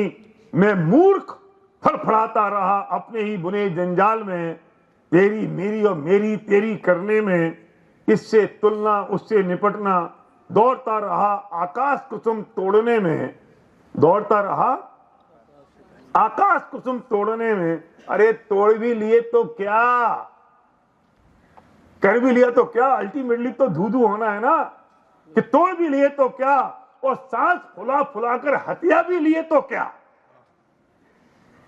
अब तो अधोगति होगी, 4-6 पैर होंगे, अपनी दुर्गति होगी, मुंह लटकेगा, लात टपकेगी, डंडे पड़ेंगे, दुत्कारे जाएंगे, तिरंज गति में जाएंगे ना, टुकड़े टुकड़े को तरसेंगे, बोझ लदेगा, आंसू निकलेंगे, ठंड में गलेंगे। अब नरक में पहुंच गए, ठंड में गलेंगे, गर्मी में जलेंगे, तिल तिल कटेंगे, जलेंगे, भुनेंगे। बाहरे तेरी फितरत, बाहरे मेरी फितरत, बाहरे मेरी फितरत। जब मौका था तो समझना थी। अब सुनना सबसे इंपॉर्टेंट लाइन है, बाहरे मेरी फितरत, जब मौका था तो समझना थी, और आज समझ आई है तो मौत पास खड़ी है। खेमचंद, जब समझ में आई तो मौत खड़ी है। आज जब मौका था तो समझना थी, आज समझ आई है तो मौत खड़ी है। आलिंगन को वक्त तो छूट गया, अरे रे रे रे ये क्या हो गया, मैं तो चूक गया। लेकिन अब है रेड अलर्ट, अब वापस आ जाओ, और अब मेरी और आपकी कहानी है ये, इस वक्त की जब हम बैठे हैं, क्योंकि क्लोजिंग तो करनी पड़ेगी ना। वो तो मैं सपना देखा था, रेड अलर्ट, सुन बरखुरदार, वक्त है अभी, होश में आ जाओ, वक्त है अम्मा जी अभी। सुन बरखुरदार, सुन बरखुरदार, वक्त है अभी, होश में आ जाओ, लुट ना जाए ये मानव जवन, लुट ना जाए ये मानव जन्म। यही है अपनी अपूर्व संपत्ति और अद्भुत वैभव, जो चेते नहीं और जीवन को जाने नहीं, अपने भावों का प्रयोजन समझे नहीं, वस्तु का स्वरूप जाने नहीं, तत्व ज्ञान में रचे पचे नहीं, सर पटक पटक कर उन्हें तो रोना है मौत के कदमों में। वे सौभाग्यशाली मौत का खुशी खुशी आलिंगन करते हैं, समय रहते सावधान होकर, जिनने अपनी पोटलियां देख देख कर कसी हैं। सावधान होकर, सावधान शब्द का प्रयोग है ये, और ये बात अकेले पाप और पुण्य की नहीं हो रही है, मैं उससे आगे की बात कह रहा हूं कि जिनने पोटलियां सावधान होकर चुन चुन कर कसी हैं, जिनने जीवन समाधि और साक्षी भाव से जिया है, कर्ता के बोझ से नहीं ज्ञाता के आनंद से जिया है, लॉ ऑफ डिटैचमेंट को अपनाया है, एक्सेप्ट एज इट इज किया है, जिन्हें पता है अब जन्म मरण का नाश होगा, परमात्मा का संग होगा, अनंत काल तक आनंद ही आनंद होगा और परमानंद होगा। अब विचार कर, सावधान हो, होश में आ और तोड़ दे अपने ही बनाए झूठे ये बंधन और मुक्त हो जा स्वनिर्मित भ्रम से। टोडरमल जी फरमाते हैं कि भ्रम जनित दुख का उपाय भ्रम दूर करना है, कि तोड़ दे कौन से स्वनिर्मित भ्रम। और तू महापुण्यात्मा है। किसकी बात हो रही है? जो मेरी बात सुन रहे हैं उनकी बात हो रही है, और जो नहीं सुन रहे उनकी बात नहीं है, और जो लाइव पे सुन रहे हैं ये भी शामिल है इसमें। क्या तू महापुण्यात्मा है? ये अंतिम 4 लाइन है, सुन लो ध्यान से, जबरदस्त है। अब से तो मैंने बहुत आपको ना भला बुरा कहा है, अब मैं जाते जाते थोड़ा सा आपकी प्रशंसा कर दूं कि तू महापुण्यात्मा है क्योंकि तुझे एहसास हो गया है। किसकी बात है ये? मेरी बात है कि तू महापुण्यात्मा है क्योंकि तुझे एहसास हो गया है और वक्त की बाजी अभी हाथ में है। वे तो चले गए, वे तो चले गए, अभी हम है ना। तू महापुण्यात्मा है क्योंकि तुझे एहसास हो गया है और वक्त की बाजी अभी हाथ में है। बरखुरदार, अगर ये छूट गया तो फिर ना कहना मैं तो चूक गया, क्योंकि वक्त की बाजी अभी हाथ में है। और अगर ये छूट गया तो फिर मत कहना कि मैं तो चूक। हमको जागते हुए सोते पर जगाया है। क्या बोल रहा हूं भाई? सोते हुए को नहीं, जागते हुए सोते हुए को जगाया है। हमारी मौत हमें हाथ पर रखकर दे दी है? मौत आंधी की तरह आती है, जिंदगी फिर नहीं बच पाती है। तुझे तो आदत है घर बदलने की, मौत बदनाम हुई जाती है, मौत बदनाम हुई जाती है। 5 मिनट का और कार्यक्रम में माँ जिनवाणी विराजमान है सॉफ्ट कॉपी के रूप में। हम जिनवाणी स्तुति करने के बाद ही यहाँ से स्थान छोड़ेंगे, क्योंकि वो जिनवाणी की अभिनय होगी अगर हम यहाँ से पहले छोड़कर जाएंगे। 5 मिनट और लगेंगे। कुछ सूचनाएं भी है, लेकिन मैं केवल 2 मिनट का समय आपसे चाह रहा हूँ। भाई साहब, आपसे आज्ञा ले लूँ क्या? Please please. थोड़ा सा 1-2 मिनट बताना चाहता हूँ आपको। ये जिनवाणी की सेवा, ये आत्मा की सेवा कैसे होती है। एक व्यक्ति पैदा हुए, महान ज्ञानी, अनपढ़ लेकिन शिक्षित, जिनका नाम था हरदास भारित। क्या नाम था? जिनका नाम था हरदास भारित। अनपढ़ लेकिन महाज्ञानी, महाशिक्षित, और ऐसे ज्ञानी जिन्होंने ऐसे बेटे पैदा किए, डॉक्टर हुकमचंद भारिल, डॉक्टर रतनचंद भारिल, और उन्होंने ऐसे बेटे पैदा किए शुद्धात्म प्रकाश भारिल, परमात्मा प्रकाश भारिल, अध्यात्म प्रकाश भारिल। रुको, अभी पीढ़ियां खत्म नहीं हुई है, और आगे चले सर्वज्ञ भारिल, अनेकांत भारिल, थोड़ा और आगे चले आत्मन भारिल और सर्वज्ञ आत्मज्ञ भारिल, आत्मन भारिल और आत्मज्ञ भारिल। कितनी पीढ़ियों के नाम बताए किरण दीदी? 5 हो गई। खेमचंद जी, एक प्रश्न आपसे, महावीर जी आपसे एक प्रश्न, दोनों से ही, दोनों ही प्रिंसिपल है ये। आपकी नौकरी लगे आपकी, अभी परिवीक्षा का काल पूरा नहीं हुआ है 2 साल का, और 3 अटैक जिस आदमी को आ गए हो, 3 अटैक वाला आदमी आके बोले कि नौकरी छोड़ दो, मेरे साथ चलो, जिनवाणी का प्रचार करना, छोड़ोगे कि नहीं छोड़ोगे? सही सही बोल देना। अभी धर्म संकट में बोलो ना। अब कह रहे हैं पहले छोड़ के तो बता दे, अब तो वैसे ही रिटायरमेंट है। अरे धन्य है उस परिवार को जिसने पूरनचंद गोदिका के कहने पर 3 अटैक वाले आदमी ने बोला कि नौकरी छोड़ दो और आओ करो जिनवाणी का प्रचार। ये 5 पीढ़ियां इस तत्व ज्ञान के प्रति समर्पित है। क्या तालियां नहीं बनती आपकी? ये भूखे मर रहे हैं, जिनवाणी की सेवा करके भूखे मर रहे हैं। अरे खुद का आत्म कल्याण भी कर रहे हैं, और सारे जगत के आत्म कल्याण में निमित्त बन रहे। ये मनुष्य भाव की दुर्लभता आपने हमको बताई है। मैं इस पूरे व्याख्यान के ऊपर बहुत संक्षेप में प्रकाश डालने के लिए आदरणीय भाई साहब महावीर प्रसाद जी शास्त्री को 2 मिनट के लिए आमंत्रित करना चाहता हूं। बहुत संक्षेप में अपनी बात रखी। कृपया जिनवाणी स्तुति करने के बाद ही हम यहाँ से प्रस्थान करें। आज हम सब निमित्त दुर्लभ मनुष्य भव, और ऐसी ही दुर्लभ मनुष्य भव कैसे खत्म हो जाता है और हम किस तरह से चले जाते हैं, कुछ पता नहीं। कितनी घटनाएं रोज अखबार में पढ़ते हैं। कोई दिन ऐसा बाकी नहीं हो जो हमारे वैराग्य में निमित्त न बने। और अभी भैया ने जो कविता सुनाई है, उस कविता के बाद यदि हमारे मन में कोई परिवर्तन न आवे तो फिर कुछ नहीं है। आए थे और चले गए, वही बात है।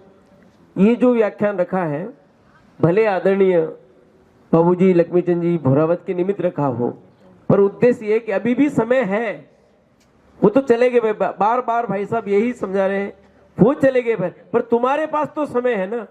और हम समय रहते नहीं चेते, तो फिर वही बात है, दोल समझ सुन चेत सयाने, काल वृथा मत खोवे, यह नर भव फिर मिलन कठिने, जो सम्यक नहीं होवे। तो ये दुर्लभ मनुष्य भव जो मिला है, टॉपिक यही रखा है। और इसके लिए कम से कम हम अपने मनुष्य भव को सार्थक करने का प्रयास करें। जो चला गया चला गया, हमारा समय भी चला गया। अभी एक क्षण बाद क्या होगा पता नहीं। अभी कुछ समय आने के पहले में एक घटना पढ़ रहा था अखबार में। एक माँ को बेटे ने मार दिया। किसके लिए? उस बेटे ने इसलिए मारा कि वो शराबी था और उसके पास पैसे नहीं थे, तो माँ के ही कंगन को प्राप्त करने के लिए और बेटे को माँ को मार दिया और वहीं सो गया ताकि बिल्कुल साहूकार हो। उसका बेटा आता देखता है और फिर पुलिस वाले आए तो बोला कि मैंने मारा, ये भी बोल दिया। तो स्थितियां ऐसी बदल जाएगी, कुछ पता नहीं कब किसकी मौत किस तरह से आ जाएगी। घटनाएं निरंतर घटती रहती है। हम अपने जीवन को सार्थक बनाने के लिए, मनुष्य भाव को सार्थक करने के लिए निश्चित रूप से जो कविता में अंतिम बात कही गई है उस ओर लग जाना चाहिए। और ऋषभ जी ने कहा कि 3 अटक आगे हो चुके, आप चलोगे कि नहीं चलोगे? दुनिया के सारे काम करते हुए भी अपने को नहीं भूलना। मैं स्वयं को न भूलूं, अपने को जानूं, अपने को पहचानूं, इसी बात को ध्यान में रखते हुए प्रति समय कोई भी काम करें पर मैं ही हूं, बस मैं ही हूं, उस मैं को जानने का पुरुषार्थ करें। इसी भावना से अपनी बात को विराम देता हूं। धन्यवाद। 26 श्री शांतिनाथ दिगंबर जैन मंदिर, सेक्टर 11, आलोक स्कूल के सामने प्रातः 7:30 बजे से शांतिनाथ विधान का आयोजन होगा। 10:15 बजे जो कि लौकिक दस्तूर है, पगड़ी दस्तूर होगा। और विधान कराने के लिए हमारे बीच में होंगे जयपुर से पंडित समकित जी जैन, लूंडा से डॉक्टर अंकित जी शास्त्री और डॉक्टर तफरीज जी शास्त्री हमारे उदयपुर से, और सेमारी से श्री हिमालय जी शास्त्री विधान, और सारे स्थानीय विद्वान भी हम उसमें सहयोग करेंगे। मुझे एक बात आ रही जो मेरे मन में बहुत चुभ रही, लेकिन मैं कह ही देना चाहता हूँ। वो ये है कि ये जो मैंने शुरू में बोला कि मृत्यु महोत्सव चल रहा है, क्या चल रहा है? मृत्यु महोत्सव चल रहा है। मुझे कुछ 1-2 भाइयों ने बोला कि ये कई नाटक वेरियो है, बोला है किसी ने, मैं नाम नहीं लूंगा, है ना। हमें विचार करना चाहिए कि उन बाबूजी के निमित्त से पहले 2 दिन खेमचंद जी ने प्रवचन किए, 4 दिन धन सिंह जी गायक पिड़ा वालों ने प्रवचन किए, 2 दिन मैंने प्रवचन किए, और आज बबलू भाई साहब ने प्रवचन किए। तो ये मृत्यु महोत्सव चल रहा, उनके लिए नहीं, हम सबके लिए चल रहा है। पर जाकी रही भावना जैसी, प्रभु मूरत देखी तिन तैसी।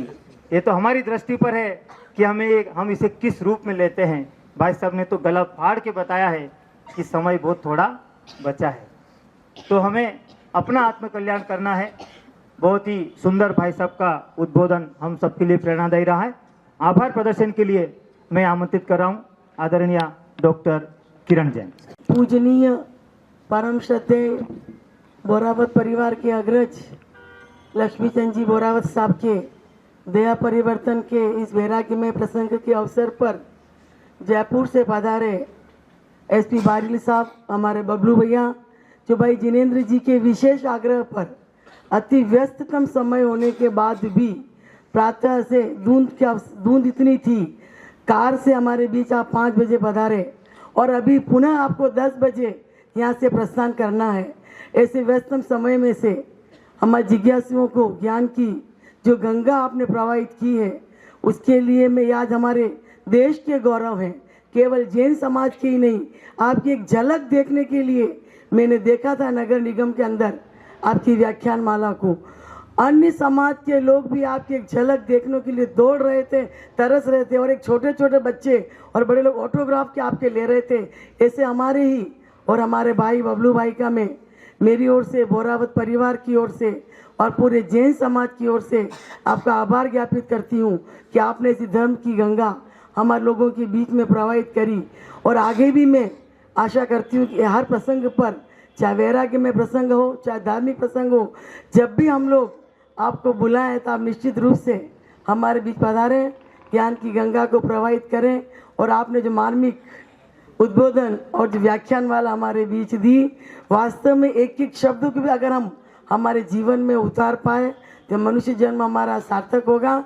आदरणीय बबलू भाई का बहुत बहुत धन्यवाद, आभार। जय हिंद, जय महावीर। जिनवाणी माँ को वंदना शतबार है, हे जिनवार